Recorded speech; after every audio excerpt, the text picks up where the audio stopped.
Processed food అంటే సహజంగా ఉన్న ఆహారాన్ని ఏదో ఒక టెక్నిక్ ద్వారా అంటే పద్ధతి ద్వారా దాన్ని కన్వీనియంట్గా వాడుకోవడం గురించి కానీ దాని షెల్ఫ్ లైఫ్ అంటే దాన్ని చాలా రోజులు సేఫ్గా ఉంచుకోవడం కానీ లేదా కన్వీనియన్స్ అంటే టైం సేవింగ్ ఎఫర్ట్లో కానీ ఏమైనా మార్పులు చేసినప్పుడు అది ప్రాసెస్డ్ ఫుడ్ అని మనం అంటాము. సో ప్రాసెస్డ్ ఫుడ్లో రకరకాల ఆహార పదార్థాలు ఉంటాయి. అంటే గింజ ధాన్యాలు కానివ్వండి, తృణధాన్యాలు కానివ్వండి, మిల్లెట్స్ కానివ్వండి, లేదా పాలు కానివ్వండి, మాంసాహారం కానివ్వండి, ఆఖరికి ఫ్రూట్స్, వెజిటబుల్స్ ఇవన్నీ కూడా మీరు ఇప్పుడు సూపర్ మార్కెట్కి వెళ్ళినప్పుడు చూస్తారు. ఏది అంటే సహజంగా ఉండే పద్ధతిలో కాకుండా మనకి convenience, safety, different tastes and pleasures, time సేవింగ్కి రకరకాల ప్రోడక్ట్స్ ఇప్పుడు అమ్మబడుతున్నాయి. వాటన్నిటిని ప్రాసెస్ ఫుడ్స్ అంటామన్నమాట. సో ప్రాసెస్ ఫుడ్స్ వాడుకునేటప్పుడు మన పరిస్థితిని బట్టి మనకు దాని వాల్యూ అనేది ఉంటుంది.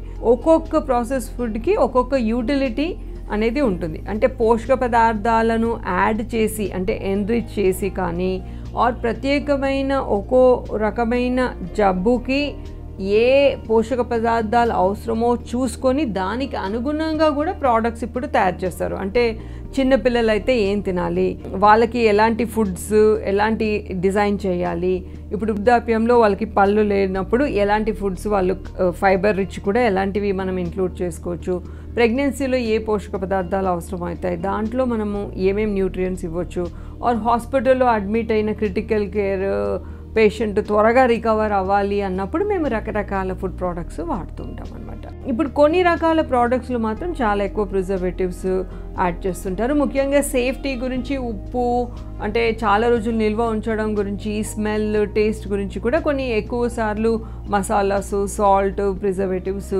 కంటి చూపుకి అంటే ఇంపుగా ఉండాలి అని చెప్పి రకరకాల కలర్స్ అంటే టెక్స్చర్స్ చేంజ్ చేయడానికి, మెత్తగా ఉండాలంటే ఇంకో అడిటివ్, చాలా రోజులు నిల్వ ఉండాలి, పాడవకుండా ఉండాలి అని అంటే ఇంకో వేరే కెమికల్స్ ఈ ప్రాసెస్ ఫుడ్స్లో ఉంటాయి. చిన్న పిల్లలు ఉన్నప్పుడు మాత్రం ఈ ప్రాసెస్ ఫుడ్ వల్ల కొన్ని రకాల స్ట్రాంగ్ కలర్స్ కానీ ఫ్లేవర్స్ కానీ వాడినప్పుడు వాళ్ళకి allergies, attention deficit hyper activity disorders అట్లా వచ్చే అవకాశం ఉంటుంది.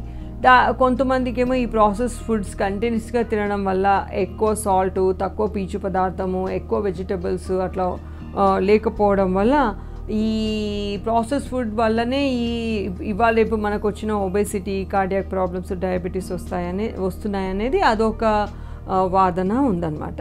Two much of process foods ఏవైతే న్యూట్రియంట్ వాల్యూ లేనివి అంటే ఫర్ ఎగ్జాంపుల్ బర్గర్స్ కానీ, చాక్లెట్స్ కానీ, సోడాస్ కానీ అలా తీసుకున్నప్పుడు ఏమవుతుందంటే ఓన్లీ క్యాలరీస్, షుగర్, కొవ్వులు ఎక్కువైపోతాయి. Micro nutrients, B complex vitamins, iron, calcium, fibre తగ్గిపోతాయి.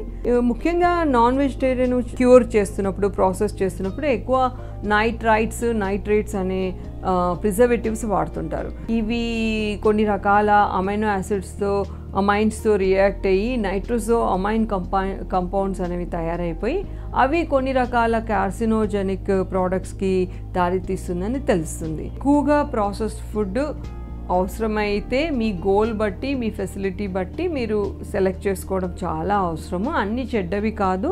మన కండిషన్ని బట్టి మనం ఎంత వాడుతున్నామో, ఎలా సెలెక్ట్ చేసుకుంటున్నామో, మిగతా ఆహార పదార్థాలు ఏం తింటున్నామో దాన్ని బట్టి మనకు డిఫరెన్స్ వస్తుంది. కానీ కొంతమంది అదే పనిగా వాడుతూ ఉన్నప్పుడు అసలు అంటే ఒక పద్ధతి ప్రకారంగా లేకుండా అన్ని పూటలు చాలాసార్లు అవే ప్రాసెస్ ఫుడ్స్ వాడుతుంటే, చాలా ఎక్కువ రోజులు వాడుతుంటే కొన్ని రకాల లాంగ్ టర్మ్ వ్యాధులకి, రెస్పిరేటరీ డిజార్డర్స్కి ప్లస్ అలర్జీస్కి దారితీయవచ్చు.